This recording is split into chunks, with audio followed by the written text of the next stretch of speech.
네, 저희가 목적지 아난티코드에 도착을 했고요. 최종 정비 측정 결과를 말씀드리면, 안녕하세요, 로드테스트입니다. 오늘은 i5 시승행사에 나와 있습니다.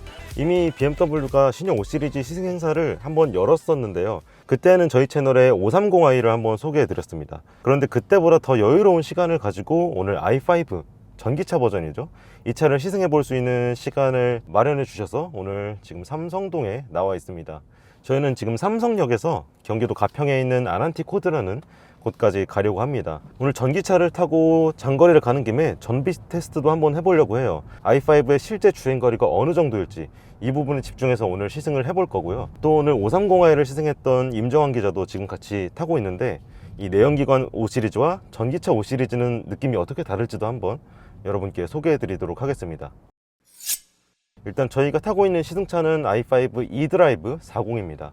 국내에는 이 차와 또 M60 고성능 버전 두 가지로 출시가 됐는데, 이 eDrive 40이 평범한 스펙의 기본 모델이라고 할 수 있겠습니다. 주행거리는 384km로 인증을 받았는데, 이 숫자가 정확한 수치는 아닐 거라고 생각을 해요. 왜냐면 국내에 판매하지 않는 21인치 휠을 끼운 상태로 인증을 받았고요. 사실 국내에는 19인치, 20인치 이 두 가지 사양만 출시가 됩니다. 보통 휠 인치수가 작으면 주행거리가 올라가기 때문에 이건 내연기관에서도 마찬가지죠. 그래서 384km보다 훨씬 더 높은 실제 주행거리를 나타낼 걸로 기대가 됩니다.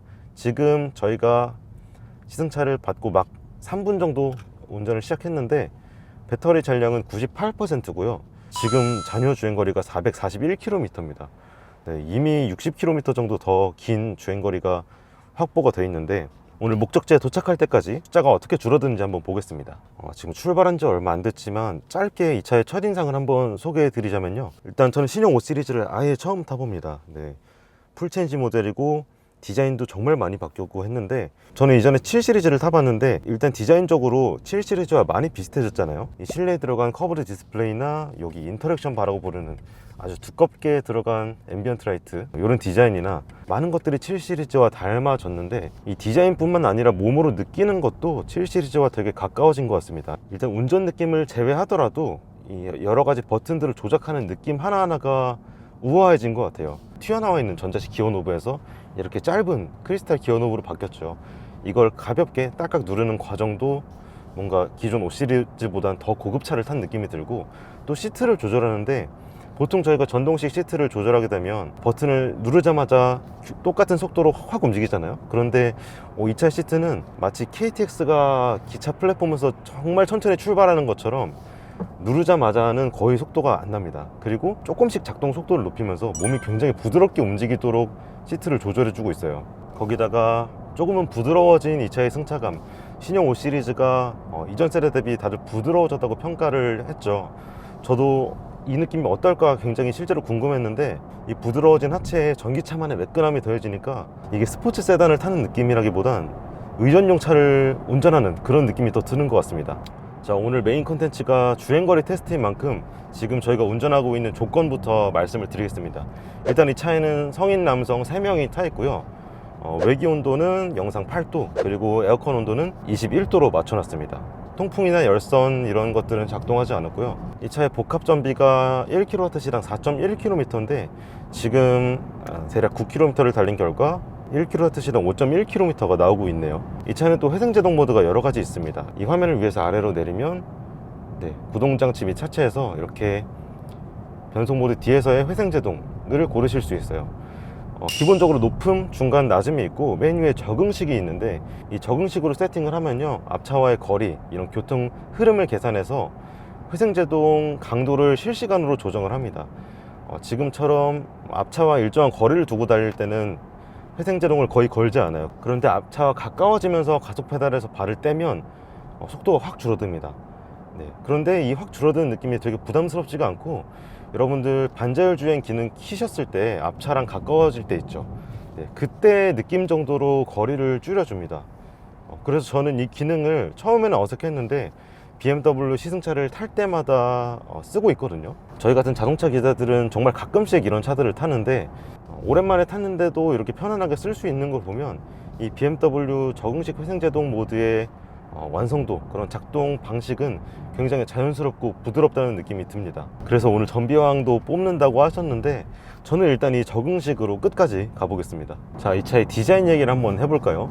신형 5 시리즈의 제일 뜨거운 주제가 외모였죠. 네, 기존 5 시리즈에서 비율도 많이 바뀌고 앞뒤 램프 같은 디테일도 이전의 흔적이 전혀 남아있지 않을 정도로 많이 바뀌었습니다. 오늘 실물은 처음 보게 됐는데 저는 생각보다 괜찮았다고 느낄 수 있었던 건 아마 이 차의 M 스포츠 패키지 디자인 때문인 것 같아요. 지난번 저희가 시승기로 보여드렸던 530i 같은 경우는 이런 외관 패키지가 전혀 들어가 있지 않은 기본형 모델이었습니다. 그러다 보니까 범퍼 쪽도 너무 밋밋하고, 네, 얼굴이 그렇게 평범하고 좀 맨들맨들하니까 뭔가 디자인이 되게 어색해 보였거든요. 신형 디자인을 좋아하시는 분도 물론 계시겠지만 저는 그 구형의 딱 다부진 모습, 그 비율을 되게 좋아했거든요. 그래서 이번 신형 모델이 공개됐을 때 약간 아쉽다 이런 느낌이 있었는데, 그래도 이 M 스포츠 패키지가 적용된 모습을 보니까 되게 괜찮네요. 확실히 BMW의 대부분 모델들은 앞쪽이 조금 더 과격하게 채워져야 보는 맛이 나는 것 같아요. 특히 저희가 타고 있는 시승차는 M 스포츠 패키지 프로 버전입니다. 가장 최상위 등급 모델이라고 할 수 있는데, 그렇게 되면 라디에이터 그릴 테두리까지 블랙 컬러로 처리하게 되고요, 전체적으로 블랙 컬러 포인트를 더 많이 집어넣게 됩니다. 그래서 기본형 모델이 크롬이나 반무광 크롬 같은 장식으로 고급스러움을 더 끌어올렸다면, 이 M 스포츠 패키지 프로는 스포티한 디자인을 더 공격적으로 보이게 해주는 그런 맛을 갖고 있습니다. 또 아주 공격스러운 디자인에 20인치 휠이 들어가서 옆에서 보는 디자인도 훨씬 더 멋있는 것 같아요. 자, 반면에 실내 디자인 차이는 그렇게 크지 않습니다. 거의 비슷한 구성을 가지고 있는데, 노멀 모델이었던 530i와 비교하면 이 대시보드에 있는 장식, 트림이 제일 큰 차이일 것 같아요. 이 기본형 모델이 나무 장식으로 대시보드를 꾸며놨다면, 이 M 스포츠 패키지 프로는 카본 장식으로 대시보드 그리고 도어 트림을 아주 멋지게 꾸며놨습니다. 또 전기차 모델은 이렇게 운전대에 이 엠블럼 테두리에 파란색 링이 들어가거든요. 이 정도 차이를 찾아볼 수 있겠네요. i5 eDrive 40이 국내 출시한 두 가지 버전의 i5 중에 기본형 모델이긴 하지만요, 사실 이 차도 그렇게 만만하게 볼만한 스펙은 아닙니다. 최고 출력이 340마력이고 최대 토크가 40.8kgm나 되거든요. 기존 내연기관 BMW도 뒤에 40i가 붙으면요, 나름 고성능 스펙이라고 볼 수 있습니다. 직렬 6기통 터보 엔진이 들어가서 300마력대 후반에 출력을 내는 모델들인데, 기본적인 가속 성능은 그 급의 모델과 거의 같다고 보시면 될 것 같아요. 또 이 차의 정지 상태에서 시속 100km까지 가속 시간은 6초고요 최고 속도는 시속 약 193km로 묶어놨습니다. 또 이 차의 배터리 스펙을 함께 말씀드리자면, 삼성 SDI가 만든 81.2kWh 리튬이온 배터리가 들어갑니다. 충전 시간 같은 경우는 일단 급속은 최대 205kW까지 지원을 합니다. 그래서 10에서 80%까지 정확히 30분이 걸린다고 하고요, 완속 11kW로 충전했을 때는 0에서 100%까지 8시간 15분이 걸립니다. BMW가 자랑하는 게 또 무게중심 아니겠습니까? 이 무게중심을 지키기 위해서, 또 더 낮추기 위해서 배터리 모양마저도 더 납작하고 낮게 깔린 배터리를 쓴 거죠. 그래서 실제로 이 i5를 타게 되면요, 물론 이렇게 바닥에 발을 이렇게 문질문질 해보면 배터리가 이렇게 올라와 있는 게 느껴지긴 합니다만, 일반적인 내연기관 세단을 탔을 때랑 느낌 차이가 크지 않습니다. 그런 이질감이 적고, 또 이런 낮은 배터리 배치는 와인딩이나 서킷에서도 이 차의 자세를 지키는 데 또 도움을 주겠죠.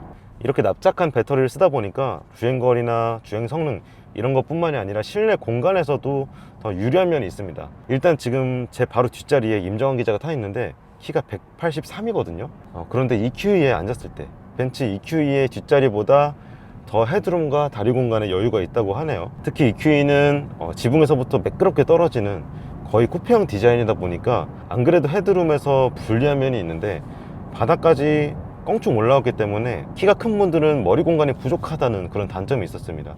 그런데 지금 뒤에 183 성인이 앉아 있는데도 머리와 천장 사이에 손가락 2마리 정도 이상이 들어갈 정도의 여유가 나오고 있고요. 또 발이 닿는 바닥과 시트, 엉덩이까지의 높이도 충분해서 발 공간도 여유가 있다고 합니다. 마지막으로 무릎 공간은 배터리보다는 더 커진 이 차체에서 나오는 여유 때문이겠죠. 이제 5 시리즈도 전장이 5m를 넘었습니다. 그리고 휠베이스는 2995mm고요 특히 전장 같은 경우는 이전에 6 시리즈 GT와 비슷할 정도로 길어졌어요. 6 시리즈 GT는 7 시리즈의 플랫폼으로 만든 차기 때문에 실내 공간 그리고 앞뒤 전장에서 굉장히 여유가 있는 차였거든요. 이제 5 시리즈만 돼도 그 정도의 실내 공간에 여유가 생겼다는 점 알아주시면 좋을 것 같습니다. 지금 국도에 진입하면서 교통량이 조금 생겼는데 여기서 반자율주행 기능을 써보도록 하겠습니다. 일단 기능을 써보기 전에 이 새로 바뀐 운전대를 어색해 하실 분들이 아직 계실 것 같아요. 최근 BMW에는 모두 이 디자인의 스티어링 휠이 들어가고 있는데 제가 처음 iX 이런 차를 탔을 때 굉장히 헤맸거든요. 버튼 개수가 줄어들면서 여러 가지 기능이 숨다 보니까 많이 헤맸는데 이 반자율주행 기능만큼은 활성화하는 게 아주 쉽습니다. 왼쪽 끝에 있는 요 계기판 모양 버튼을 누르면 바로 활성화가 되고요. 아래쪽 모드를 누르면 속도 리밋 기능만 할 건지 아니면 거리 제어만 할 건지 이 차선 중앙 유지와 앞뒤 거리 제어를 전부 할 건지 바로바로 설정을 할 수 있습니다. 그리고 가운데 플러스 마이너스를 위로 올리면 한번 걸치거든요. 따닥 하면서 올라가는데 끝까지 올리면 시속 10km 단위로 세팅이 되고요. 짧게 하나만 올리면 1km 단위로 설정할 수 있습니다. 네, 지금 앞차가 끼어들고 있었는데 되게 자연스럽게 속도를 줄여주는 모습이 괜찮았고요. 기본적으로 앞차와의 거리 유지나 차로 중앙 유지 이런 것들은 상당히 잘 합니다.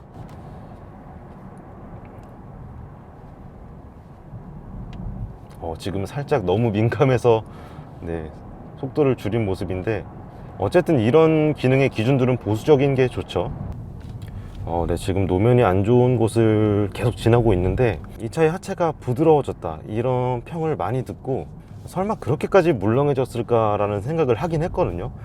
그런데 이 정도 하체면요, 물론 기존 BMW를 깊게 좋아했던 분들이라면 어떻게 생각하실지 모르겠지만 그냥 아주 보편적인 이 급의 프리미엄 중형 세단을 원하시는 분들이라면 이 승차감에 충분히 만족을 하실 것 같습니다.